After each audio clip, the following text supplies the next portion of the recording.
말씀의 제목은 잘하였다, 칭찬 듣는 삶이라는 제목을 가지고 하나님 말씀 나누겠습니다. 가장 완벽한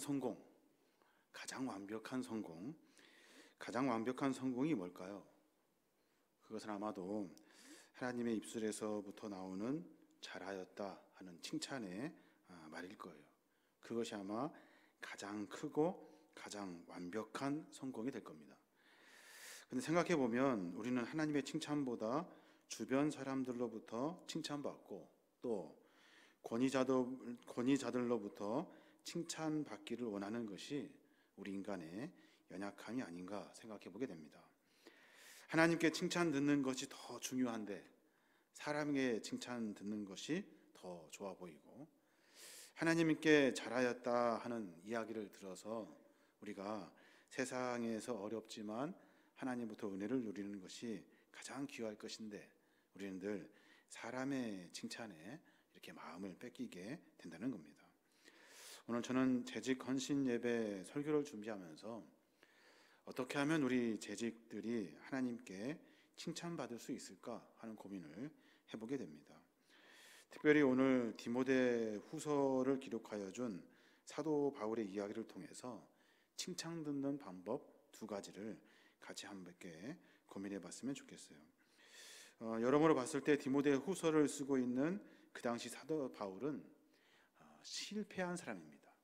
실패한 사람, 아무도 그를 성공했다고 칭찬하지 않는 아주 비천한 가운데 있는 사람이에요.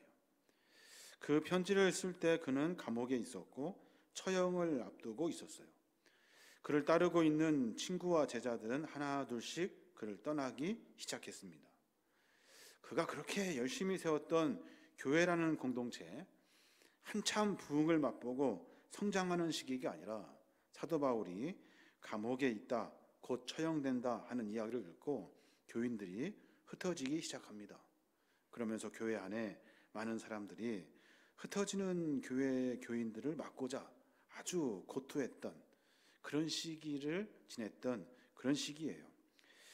사도 바울이 세운 교회는 안으로는 분열이 막 일어나기 시작했고 밖으로는 많은 핍박으로 말미암아 정말로 하루하루 버티기가 어려울 만큼 금방 쪼개지고 흩어질 상황이 돼버렸어요.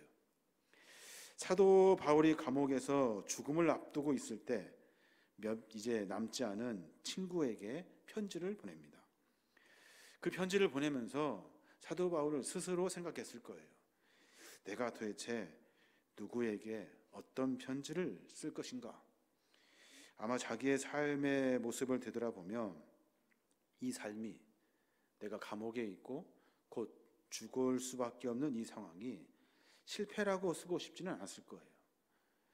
내 삶이 비록 공고하지만 내 삶은 성공입니다. 여러분, 그러니 성공한 삶을 사십시오 라고 하면서 편지를 써내려갑니다. 그 편지가 무슨 책이냐면 디모데 전후서예요. 세속의 기준으로 봤을 때는 실패한 것처럼 보이지만 영원한 성공의 삶을 살 수 있도록 디모데라고 하는 자기 그 제자와 같은 사람에게 바울의 성공 비법을 가르쳐 줘요. 그 두 가지가 뭐냐면 진리의 말씀을 옳게 분별하십시오. 또 하나는 부끄러울 것 없는 일꾼으로 사십시오 하는 거예요. 그 이야기를 전해 들은 디모데가 사도 바울의 모습을 생각했겠죠. 감옥에 있고 곧 죽고 아주 비천한, 아무것도 가지고 있는 것이 없는 실패한 인생 같은 사도 바울이 자격도 없어요. 그런데 그가 그렇게 말해요. 진리의 말씀을 옳게 분별하며 부끄러울 것 없는 일꾼으로 사십시오. 그게 우리가 성공할 길입니다 라고 가르쳐주고 있는 거예요. 디모데 후서 2장 15절에 보면 너는 진리의 말씀을 옳게 분별하며 부끄러울 것이 없는 일꾼으로 인정된 자로 자신을 하나님 앞에 드리기를 힘쓰라 라고 말해요. 바울과 같이 사랑하는 동역자에게 하나님에게 칭찬받으며 살으라고 전해준 말씀, 진리의 말씀을 옳게 분별하고 부끄러울 것 없는 일꾼으로 사십시오. 저는 이 말씀 참으로 무거운 말씀으로 늘 듣고 접했던 말씀이에요. 왜냐하면 이 말씀은 제가 목사 안수를 받고 나서 얼마 안 있다가 저에게 사랑하는 누군가가 진심의 마음을 담아서 찾아준 성경 말씀이에요. 이 말씀을 붙들고 목회해라, 이 말씀을 붙들고 평생 살아라 하는 말씀으로 저에게 전해주었던 말씀이에요. 진리의 말씀을 옳게 분별하고 부끄러울 것이 없는 일꾼으로 사십시오. 오늘 이 말씀을 통해서 광주 계림교회 재직들에게 이 말을 전해 주면서 우리가 하나님 앞에 어떻게 칭찬받을 수 있는지, 우리가 어떻게 해야 하는지에 대한 이야기를 같이 나누어 보려고 합니다. 먼저 사랑하는 여러분, 하나님 말씀을 옳게 분별하셔야 돼요. 하나님께서 인정하시는 사람은 진리의 말씀을 옳게 분별하는 사람이에요. 여기서 옳게 분별하며 라는 이 번역된 헬라어의 원어는 오르도토 문타라고 읽어요. 이 말을 영어로 하면 옥소독시라고 읽어요. 전통이라는 말이죠. 이 단어를 문자적으로 의미로 해석하면 똑바로 자르다라는 말이에요. 말씀을 똑바로 자르십시오. 무엇이 옳고 그른지 분별하십시오 라고 이야기하고 있는 거예요. 그리고 또 이런 비슷한 말도 있죠. 오르도트 도메도 메오라는 말인데, 오르도트 메오, 이 말은 땅을 직선으로 가로지를 때 쓰는 말이에요. 이 말은 로마 군대가 도로를 만들 때 쓰는 말이에요. 오르도트 메오라고 하면 뭐 가릴 것이 없어요. 여기서부터 저까지 반드시 길을 내, 이런 뜻이래요. 군대와 군수 물자, 무역품들이 가장 빠른 길로 가기 위해 직선으로 가리는 것. 우리 성도들에게 필요한 것이 바로 이런 거예요. 하나님 말씀을 아주 옳게, 명료하게, 단순하게 이해할 수 있도록 늘 말씀을 분별하는 거죠. 이것은 목사에게 주어진 부담감뿐만이 아니라 우리 각자 성도들이 가져야 할 부담감이에요. 무엇이 하나님의 말씀인지를 옳게 분별하는 거예요. 무엇이 하나님의 말씀인지, 무엇이 옳은 것인지 판단하는 것은 오롯이 우리 개인의 몫이기 때문에 그래요. 아무리 목사가 앞에서 잘 명료하고 단순하게 이해하기 쉽게 설명해도 여러분 각자가 오롯이 그 말씀의 분별력을 가지고 그 말을 들어야 하기 때문에 그래요. 그 말씀을 늘 가까이 하고 그 말씀을 탐구하고 그 말씀에 무엇이 옳은지 열정을 가지고 있지 아니하면 무엇이 옳은지 분별할 수 없는 거예요. 오늘 바울이 디모데를 부릅니다. 감옥으로 불러요. 실패한 것 같은 바울이 디모데를 불러서 실패할 것 같은 바울이 성공할 수 있는 비결을 디모데에게 가르쳐 주어요. 말씀을 옳게 분별하십시오. 근데 이 두 사람의 대화 속에 참으로 비극적인 이야기가 숨겨져 있습니다. 디모데가 목회하는 교회 안에 말씀을 옳게 분별하지 못하고 세상적이고 대중들을 선동하고 그리고 사람들을 꾀이고 진리의 말씀에서 늘 비켜서 이야기하는 사람들이 있다는 거예요. 그 사람들이 교회 안에 자리 잡고 있었다는 거예요. 그래서 그들이 하는 말을 잘 듣고 분별하십시오 라고 이야기하고 있는 거예요. 디모데후서 2장 17절부터 보면 망령되고 헛된 말을 버리라. 그들은 경건하지 아니함에 점점 나아가나니 그들의 말은 악성 종양이 퍼져 나감과 같은데 그 중에 후메네오와 빌레도가 있느니라. 다시 말하면 디모데가 목회하는 교회 안에 세상적이고 대중적인 사람들이, 그래서 사람들을 선동하여 꾀이는 사람들이, 늘 진리의 말씀에 비껴서 이상하게 설명하고 말하는 사람들이 있다는 거예요. 그러니까 디모데야, 그 교회가 어렵게 되었으니 너는 가서 교인들에게 분별할 수 있도록, 옳게 그 말을 분별할 수 있도록 해라 라고 권면해주고 있는 거예요. 후메네오와 빌레도가 있다는 거예요. 교회 안에. 바울은 그들을 향해서 이렇게 다시 말해요. 디모데후서 2장 14절에 보면 그대는 이 위대한 사실을 성도들에게 일깨워 주시오. 그리고 무가치한 일로 말다툼을 하지 말라고 하나님 앞에 엄하게 명령하시오. 이것은 유익이 하나도 없고 오히려 듣는 사람들을 망하게 합니다. 라고 말해요. 디모데가 목회하고 있는 교회 안에 세상적이고 대중적이어서 교인들을 선동하여 꿰는 사람들이 있다는 거예요. 그 사람들이 많은 성도들을 다 현혹시키는데, 그때 무가치한 말로 서로 다투지 말고 엄하게 경고하십시오. 아무 유익이 없다고, 이렇게 해서는 우리가 다 망하게 되었다고 경고하십시오. 하나님 말씀을 옳게 분별하여 무엇이 진리의 말씀인지 선포하십시오. 그것이 바로 우리가 성공하는 길이고 우리가 칭찬 듣는 방법입니다. 라고 설명해 주고 있는 거예요.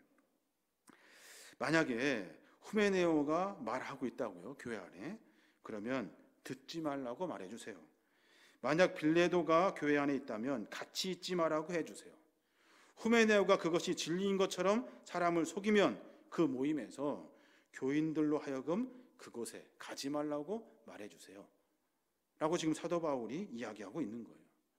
말씀을 제대로 옳게 분별하여서 무엇이 옳은지 무엇이 그른지를 구별하라 라고 이야기하고 있는 거예요. 그들의 사역은 듣는 자를 망하게 하고 악성 종양이 퍼져나감같이 무섭게 교회를 잠식시켜 버린대요. 그들의 사역은 빠르게 성장시키는 것 같아요. 그런데 그 사역은 말 그대로 사람들을 망하게 한다는 거예요. 영혼을 살찌우는 것 같은데 영혼의 많은 것들이 피폐하게 된다는 거예요. 그러니 디모데요, 옳게 분별하십시오. 옳게. 어떻게 이러한 것들이 교회 안에 가능합니까? 어떻게 이러한 일들이 일어납니까? 가능합니다. 왜냐하면 세상처럼 생각하기 시작할 때, 그때 교회 안에 분별력을 잃어버리게 돼요. 디모데후서 2장 16절에 보면 망령되고 헛된 말을 버리라. 그들은 경건하지 아니함에 점점 나아가나니 라고 말해요. 경건하지 아니함에 나아간대요.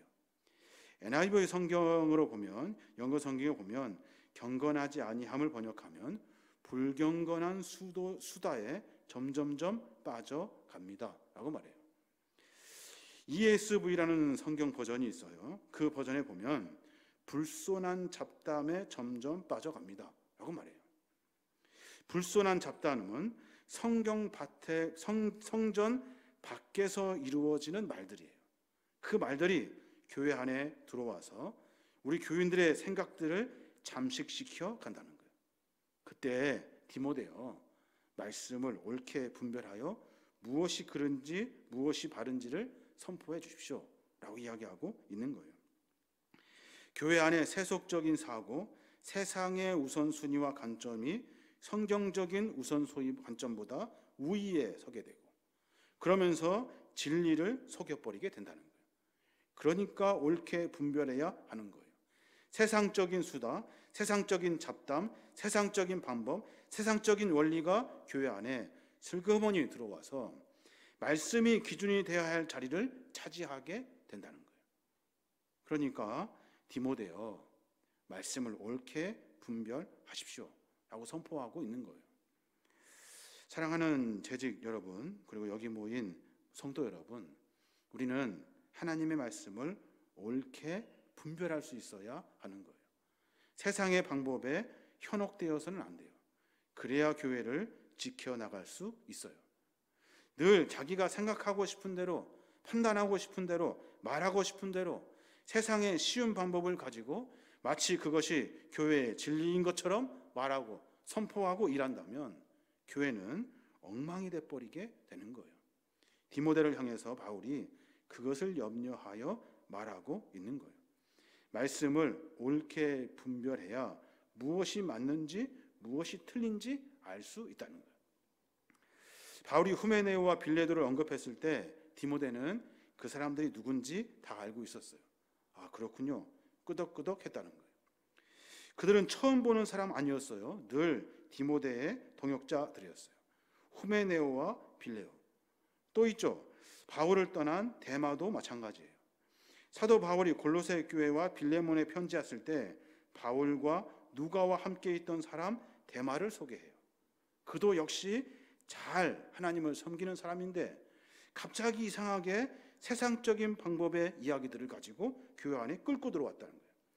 빌레몬서 1장 24절에 보면 나의 동역자인 마가와 아리스다고와 데마와 누가도 함께 문안합니다 하면서 동역자라고 이야기해요.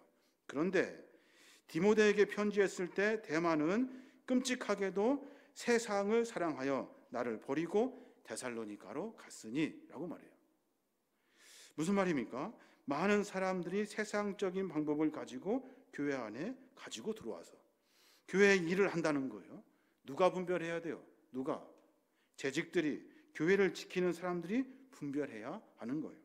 후메네오와 빌레도 데마 모두가 다 세상적인 방법을 가지고 교회를 움직이려고 하다가 결국에는 세상을 사랑하여 다 버리고 도망가 버렸다는 거예요. 그럼 교회는 어떻게 해야 될까요? 교회는 다 분열되고 흩어지게 되는 거예요. 오늘 사도 바울은 매우 심각한 이야기를 디모데에게 하고 있는 거예요. 재직 여러분, 후메네오와 빌레도 데마에게 그런 일이 일어났다면 우리에게도 일어날 수 있어요. 각자 우리가 생각하는 것, 우리가 판단하는 일들 속에서 성경적인 방법과 기준이 아니라 전혀 다른 이야기들을 가지고 교회에 많은 일들을 할 수 있다는 거예요. 그때마다 말씀을 옳게 보고 옳게 판단하고 진리가 무엇인지를 찾아가야 돼요. 그것이 재직들이 해야 할 일이에요. 무언가 열심히 하고 충실히 해야 되는 것보다 훨씬 더 중요해요. 말씀을 보고 옳고 그름을 판단할 수 있도록 늘 말씀을 기준을 가지고 삶을 살아야 하는 거예요. 그래야 옳은 재직이 될 수 있어요. 칭찬받기 위해서는 우리가 할 일, 말씀을 옳게 분별하는 일이에요. 또 하나는 뭐라고 말합니까? 또 하나는 부끄러울 것이 없는 일꾼이 되어라 라고 권면해주고 있어요. 이것은 무슨 말이냐면 감춰진 죄의 문제를 해결하십시오 라는 말이에요. 감추어진 죄, 우리 안에 감추어진 죄가 있다고요. 여호수아에 있는 이스라엘 백성들이 여리고성을 점령하고 아이성을 점령하는 이야기들을 제가 조금 해보려고 합니다. 이스라엘 백성이 40년 광야를 마치고 약속의 땅으로 들어갑니다. 그때 첫 번째 관문이 뭐냐면 여리고성이었어요. 그 여리고성을 어떻게 점령합니까? 소리 몇 번 지르는 것으로 여리고 성벽이 무너져 버립니다. 그들 모두가 다 힘 한 번 제대로 쓰지 않고 하나님의 권능을 맛봐요. 그 다음에 며칠 뒤에 그들이 점령할 성이 뭐냐면 아이성이에요. 아이성 역시 가나안 땅에 중요한 전략적 위치를 차지하고 있기 때문에 반드시 점령해야 될 성이에요. 거기를 보고 온 정탐꾼이 뭐라고 이야기하냐면 백성들 다 올라갈 필요 없다는 거예요. 2-3천 명만 올라가도 충분하다는 거예요. 수고스럽게 뭐하러 다 올라갑니까? 아이성은 작습니다. 보잘것없습니다. 우리가 그냥 가서 간단하게 정리하고 있습니다. 그런 말이에요. 여호수아가 그 전탐꾼들의 소리를 듣고 안도의 한숨을 쉽니다. 그러면 수고할 것 없이 내 부하 장교 네가 가가지고 병사 3,000명 데리고 가라. 그리고 나머지는 하루쯤 휴가를 주자. 거대한 성읍 여리고도 한 명의 사상자 없이 함락시켰는데 아이성 정도야 아무것도 아니겠지 하면서 자기 부하 장교에게 3,000명의 군사를 내어줍니다. 아이성에 쳐들어간 군사 어떻게 됩니까? 겁에 질려서 정신없이 도망칩니다. 3,000명이 올라갔는데 모두가 다 한결같이 겁에 질렸어요. 모든 사람이 죽은 것도 아니고 3,000명 중에 39명만 죽어요. 많이 그렇게 치명적으로 다친 것도 아닌데 39명이 죽은 일 때문에 3,000명의 사람들이 겁에 질려요. 그 이야기를 여호수아 7장 4절부터 그렇게 말해요. 백성 중 3,000명쯤 그리로 올라갔다가 아이 사람 앞에서 도망하니 아이 사람이 그들을 36명쯤 쳐 죽이고 성문 앞에서부터 스바림까지 쫓아가 내려가는 비탈에서 쳤으므로 백성의 마음이 녹아 물같이 된지라. 아이성 전투는 여호수아에서 유일하게 볼 수 있는 패전의 기록입니다. 아이성 전투는 유일하게 가나안의 수많은 전투 중에서 이스라엘 백성들이 죽임당한 그런 유일한 사건이 아이성 전투예요. 왜 그랬냐는 거예요. 왜 아이성 전투를 그들이 점령하지 못하고 그 마음이 물같이 녹아서 두려움에 사로잡혔냐는 거예요. 그 이야기가 6장, 7장에 기록되어져 있어요. 왜 그러냐면 감추어진 죄 때문에 그래요. 감추어진 죄가 우리 안에 있기 때문에 그 죄 때문에 돌파하지 못해요. 전진하지 못하는 거예요. 여호수아 7장 6절부터 보면 여호수아가 옷을 찢고 이스라엘 장로들과 함께 여호와의 궤 앞에서 땅에 엎드려 머리에 티끌을 뒤집어 쓰고 저물도록 있습니다. 패배했다는 이야기를 듣고 심각하게 엉엉 울고 있는 거예요. 그리고 나서 하나님 앞에 대성통곡하며 기도를 합니다. 그때 하나님께서 충격적인 말을 여호수아에게 전해요. 7장 10절에 보면 여호와께서 여호수아에게 이르시되 일어나라 어찌하여 이렇게 엎드렸느냐라고 말해요. 이 말은 무슨 말이냐면 저는 이 말은 여호수아를 위로하는 말인 줄 알았어요. 근데 그 말이 아니에요. 무슨 말이냐면 여호수아야 너 엎드려서 뭐하니? 예, 기도하고 있습니다. 기도? 무슨 얼어 죽을 기도? 기도하지 마. 더 심하게 말하면 쓸데없는 짓 하지 마. 쓸데없는 기도 하지 마. 기도가 중요한 것이 아니야. 너희 안에 숨겨진 죄가 있어. 숨겨진 죄가. 내가 뭐라고 했는지 찾아봐. 기억해봐 하면서 여호수아를 그 자리에서 일으켜 세웁니다. 그리고 나서 여호수아 7장 11절부터 이스라엘이 범죄하여 내가 그들에게 명령한 나의 언약을 어겼으며 또한 그들이 온전히 바친 물건을 가져가고 도둑질하며 속이고 그것을 그들의 물건들 가운데 두었느니라. 그러므로 이스라엘 자손들이 그들의 원수 앞에 능히 맞서지 못하고 그들 앞에 돌아섰나니 하고 말해요. 잘 아시는 이야기죠. 이스라엘 백성들이 죄를 지었다는 거예요. 그리고 아닌 척 했다는 거예요. 죄를 짓고 아닌 척하며 하나님 앞에 섰다는 거예요. 그러면서 하나님께서 쐐기를 받는 한 말씀, 여호수아 7장 12절 말씀, 내가 다시는 너희와 함께 있지 아니하리라 라고 말씀하셔요.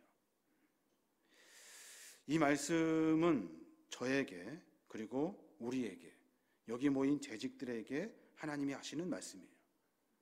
우리 안에 감추어진 죄를 드러내지 아니하면, 우리 안에 감추어서 아무도 모를 것이라고 하는 죄를 늘 지니고 살면 하나님은 우리와 함께하지 않는다는 거예요. 재직들과 함께 뭔가 열심히 전진하고 뭔가 일을 많이 하는 것이 중요한 것이 아니에요. 교회는 하나님의 말씀을 듣고 내 죄를 토설하여 하나님 앞에 떳떳하게 쓰는 것이 먼저예요. 그때 하나님은 우리를 통해서 일하기 시작하는 거예요. 여호수아는 기도를 멈추라고 하는 하나님의 명령을 이해할 수가 없어요. 아니, 어려울 때 기도해야 되잖아요. 어려울 때 예배해야 되잖아요. 복잡할 때 주 앞에 무릎 꿇어야 되잖아요. 근데 하나님은 그거 하지 말라는 거예요. 쓸데없는 짓 하지 마.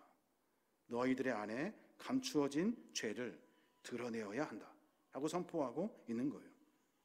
그러면서 기도를 멈추고 하나님 말씀을 듣고 상황을 해결하기 시작합니다. 여호수아 7장 1절하고 21절 말씀에 보면 유다 지파 세라의 증손 삽디의 손자 갈미의 아들 아간이 온전히 바친 물건을 가졌고 그것들을 자기 장막 땅속에 묻어 두었다라고 기록해요. 문제는 뭐예요? 아간의 죄 때문에 그러죠. 죄의 문제가 해결되지 않았기 때문에 하나님은 그들과 함께하지 않으신 거예요. 세상에 많은 기도, 수없이 반복되는 기도가 중요하지 않아요. 먼저 내 죄를 주 앞에 토설하는 것이 중요해요. 기도하는 것이 중요하다고, 기도해야 된다고 늘 말합니다. 오늘 본문의 말씀 보면 기도보다 훨씬 더 중요한 것은 내 죄를 주 앞에 고백하는 거예요. 100번 기도하면 뭐합니까? 내 잘못, 내 죄를 회개하지 않는데, 기도를 100번 해도 똑같은데 삶은 계속해서 반복될 건데, 늘 거짓말하며 늘 감추어 놓은 죄 가지고 삶을 떳떳한 척하며 살 건데, 마치 아간처럼. 그러면 하나님은 우리와 함께하지 않는다는 거예요. 아간의 일을 한번 상상해 볼까요? 아간, 여리고 성이 함락됩니다. 소리 몇 번 질렀더니 그냥 하나님께서 권능으로 성을 다 무너뜨렸어요. 정신없이 성 안으로 막 진격을 합니다. 아간이 동료 이스라엘 전사들과 함께 거리를 막 돌진하다가 어떤 집으로 살짝 들어갑니다. 집안 거실에서 혼자 조용히 서 있어요. 아간 주변에는 아무도 없습니다. 거기서 지금 우리 가치로 따지면 수천만 원에 달하는 노약물을 아간이 발견해요. 멋진 외투 한 벌, 금 50세겔, 은 200세겔. 우리 돈으로 따지면 아마 거의 1억에 가까운 돈이 될 거예요. 수천만 원이 될 거라고. 밖에서는 전쟁 소리로 막 혼란스럽고 시끄럽습니다. 그런데 아간이 있는 그 집 안은 너무나도 조용합니다. 잠깐 조용한 순간에 아간은 혼잣말을 합니다. 아무도 모를 거야. 아무도 보지 못했어. 이 모든 것을 태워버린다는 것은 너무나 큰 낭비야. 하나님의 뜻 아닐 거야. 그러면서 싸움에서 이기는데 전리품은 당연하지. 아간은 그 금과 은을 봅니다. 그리고 원했고 그것을 가져갑니다. 왜일까요? 그 순간에 이스라엘의 하나님이 아니라 그 앞에 놓인 그 재정적인 안정을 가져다 줄 것이라고 착각하는 우상, 그 앞에 무너져 버린 거예요. 조금 더 보면 지난 세월 아무것도 없이 광야를 떠돌다가 이제 느닷없이 잘 살 수 있는 기회가 생겼어요. 서둘러서 감추고서는 그날 밤 어두운 밤을 틈타서 여리고로 다시 슬금슬금 들어갑니다. 그리고 나서 감추어놨던 그 보화를 모두 챙깁니다. 그리고 아간의 가슴이 쿵탕거리기 시작해요. 지도 새도 모르게 이스라엘 진영에 있는 자기 집으로 들어옵니다. 그리고 보물을 아내에게 보여주죠. 그리고 침대 밑에 감추어 둡니다. 안도의 한숨을 쉬며 기쁨을 만끽하며 그리고 신이 나서 잠을 잡니다. 아내를 팔베개 해놓고서 이렇게 말했을 거예요. 여보, 이제 우리 고생은 끝났어. 이제 끝났어. 우리는 성공한 거야. 그리고 이틀 뒤에 아이성 전투에 참여하게 됩니다. 참여하러 가보니까 다 갈 필요 없다는 거예요. 나머지는 휴가를 줍니다. 마침 아간도 휴가를 받아요. 3,000명의 동료 군인들을 향해서 손을 흔들고 아간은 보물 있는 집으로 서둘러 들어갑니다. 그날 늦은 밤 아침에 떠났던 군인들이 겁에 질린 모습을 하고 전사한 동료들을 데리고 진영으로 들어옵니다. 겁에 질려 있어요. 이스라엘 백성들 모두가 다 어수선합니다. 여호수아 7장 13절 말씀 보면 이스라엘아 너희 가운데 가져서는 안 될 물건을 도둑질한 사람이 있다. 너희가 그 물건을 너희에게서 제거하기 전에는 너희가 적군을 당해낼 수 없을 것이다 라고 하는 하나님의 음성을 듣습니다. 그 음성을 듣고 여호수아가 사람들을 불러요. 이놈을 찾겠다는 거예요. 이놈을 제비로 뽑을 거니까 준비하라는 거죠. 그때 아간이 속으로 생각해요. 확률이 얼마큼인데 이스라엘 백성들 남자만 60만 명이야. 어떻게 이걸 셀 수 있겠어? 어떻게 이거를 제비로 찾을 수 있겠어? 사랑하는 여러분, 민수기서에 보면 하나님이 하신 말씀이 있어요.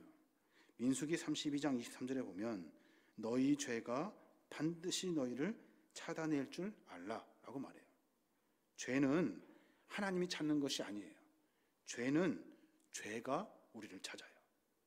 하나님이 찾는 것이 아니에요. 내가 저지른 죄가 나를 찾아낸다고요. 어떻게 할까 고민합니다. 이제 죄를 자백하고 겸손히 자비를 구할까? 어떻게 하면 이 상황을 빠져나갈 수 있을까? 아간 깊이 고민을 해요. 그리고 나서 결단합니다. 어떤 결단을 합니까? 하나님에 대한 아는 모든 것들에서 자기 마음을 닫아버려요. 하나님 모를 거야. 절대 하나님은 알 수 없어. 거기에서부터 아간의 허세가 시작돼요. 잘 보십시오. 하나님께서 못 찾는다에 아간은 희망을 겁니다. 못 찾을 거야. 아내에게 이렇게 말했을지도 몰라요. 몰라. 아무도 못 봤어. 아무도 몰라. 그냥 넘어갈 수 있어. 괜찮아. 아침이 오자 이스라엘 백성들이 대열을 정비합니다. 지파별로, 족속별로, 가족별로 모두가 나란히 섭니다. 아간의 유다 지파 사람이잖아요. 유다 지파의 나머지 사람들과 함께 줄을 서요. 아간의 심장이 주체 없이 뜁니다. 제비를 뽑아요. 첫 번째 결과는 유다 지파. 모든 사람들이 다 뒤로 물러섭니다. 아간이 더 긴장하기 시작하죠. 모두가 숨죽인 상황에서 제비를 또 뽑아요. 세라 족속 아간의 아내가 흐느끼기 시작해요. 그녀가 품 안에 품은 아기를 그녀가 꼭 끊어하면서 흐느껴요. 거기에서도 아간의 허세가 꺾이지 않아요. 그러니까 궤비뽑기는 계속됩니다. 그 다음에 삽디의 가족 아간이 이제 제대로 서 있을 수조차 없어요.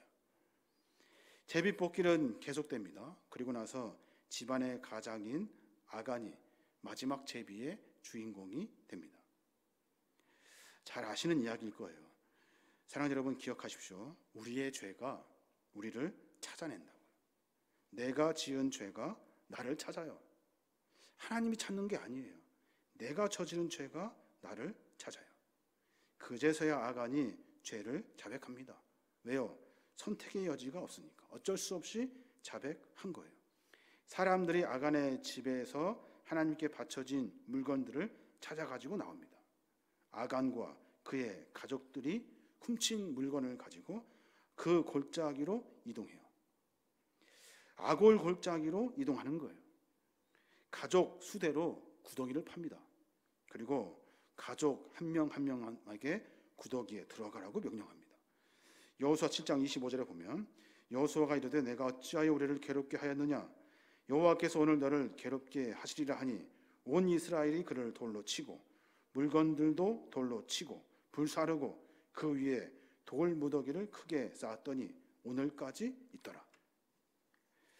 사랑하는 여러분, 내 속에 감추어 두었던 모를 것이라 했던 죄들이 저는 생각이 나요.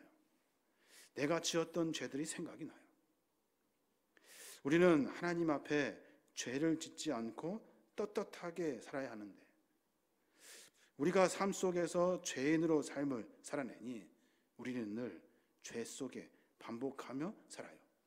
그 죄를 토설하여 해결받지 못하니 우리의 삶이 엉망이 되는 거예요. 재직은 꼭 기억하십시오. 열심히 충성하는 사람, 열심히 헌신하는 사람, 사명 감당하는 사람 아니에요. 재직은 누굽니까? 재직은 하나님의 성전에서 일하는 사람이에요. 하나님의 성전에서 일하는 사람은 자신의 죄가 무엇인지 아는 사람이에요. 내 죄가 주 앞에 해결받은 사람이 재직이에요. 저도 마찬가지고 여기에 있는 우리 모든 재직들이 내가 하나님 앞에 내 죄가 무엇인지 고백하고 해결받는 사람이 재직이 되어야 하는 거예요. 저는 이 본문을 이렇게 이해하고 덮으려고 했어. 개인 한 사람 아간의 죄가 뭐가 그리 대단합니까? 그가 지은 죄 그가 벌 받으면 그만이에요. 그런데 본문에 보니까 아간 때문에 그의 식구가 죽습니다. 아간 때문에 이스라엘 백성 전체가 엉망이 돼버립니다. 우리는 이 죄가 공동체적이라는 것을 분명히 알아야 돼요. 내가 지은 죄, 교회 안에서 지은 죄가 아니라 바깥에서 지은 죄도 마찬가지예요. 이 죄가 나의 문제가 아니라 우리 공동체의 문제라는 것을 기억하셔야 돼요. 여호수아 7장 1절에 보면 이스라엘 자손이 온전히 바친 물건으로 말미암아 범죄하였으니 라고 말해요. 아간 한 사람이 온전히 바친 물건을 가지고 범죄했습니다 라고 말하지 않아요. 이스라엘 백성 자손 전체를 향해서 이 죄를 묻고 있다고요. 아간이 금과 은과 아름다운 외투 훔쳤으니까 아간 잘못 아니라는 거예요. 이스라엘 백성 전체의 범죄라고 하나님이 선포하고 있는 거예요. 7장은 그래서 내내 하나님은 이스라엘 민족 전체의 죄에 대해서 주목하고 있는 거예요. 그들이 바친 물건을 가져가고 도둑질하며 속이고 그것을 그들의 물건 가운데 두었느니라. 그러므로 이스라엘 자손들이 그들의 원수 앞에 능히 맞서지 못할 것이다 선포하고 있는 거예요. 죄는 공동체적이에요. 내 개인적인 죄 같죠? 그렇지 않습니다. 그래서 하나님이 우리에게서 떠나는 거예요. 하나님이 그래서 우리에게서 멀어지는 거예요. 죄를 고백하고 토설하는 내 삶의 모습을 반복적으로 이뤄내지 아니하면 하나님의 능력은 우리에게서 나타나지 않아요. 죄는 그래서 공동체적인 거예요. 심판도 마찬가지예요. 아간과 그의 아내에게만 하나님의 진노가 임한 것이 아니라 온 가족에게, 이스라엘 백성 전체에게 임하게 되는 거예요. 여호수아가 이 이야기를 나중에 회상을 합니다. 여호수아 22장 20절에 보면 세라의 아들 아간이 온전히 바친 물건에 대하여 범죄함으로 이스라엘 온 회중에 진노가 임하지 아니하였느냐. 그의 죄악으로 멸망한 자가 그 한 사람만이 아니었느니라 라고 선포해요. 아간 한 사람의 죄가 아니라 이스라엘 백성 전체가 하나님의 진노 안에 있었다는 거예요. 재직 한 사람의 죄가 교회 공동체 전체를 무너뜨린다는 것을 분명히 깨달아야 돼요. 재직 한 사람이 해야 할 일을 반드시 해야 되고, 약속한 것은 지켜야 되고, 있어야 할 자리에 있어야 하고, 해야 할 일을 분명히 해야 하는 거예요. 재직 한 사람이 하나님 앞에 떳떳하지 못하고 하나님 앞에 정상적인 것처럼 허풍 떨면 교회 공동체 전체가 어려워지게 되는 거예요. 저는 말씀을 준비하면서 이거 하십시오, 저거 하십시오, 열심히 하십시오, 이렇게 하십시오 말하고 싶지가 않아요.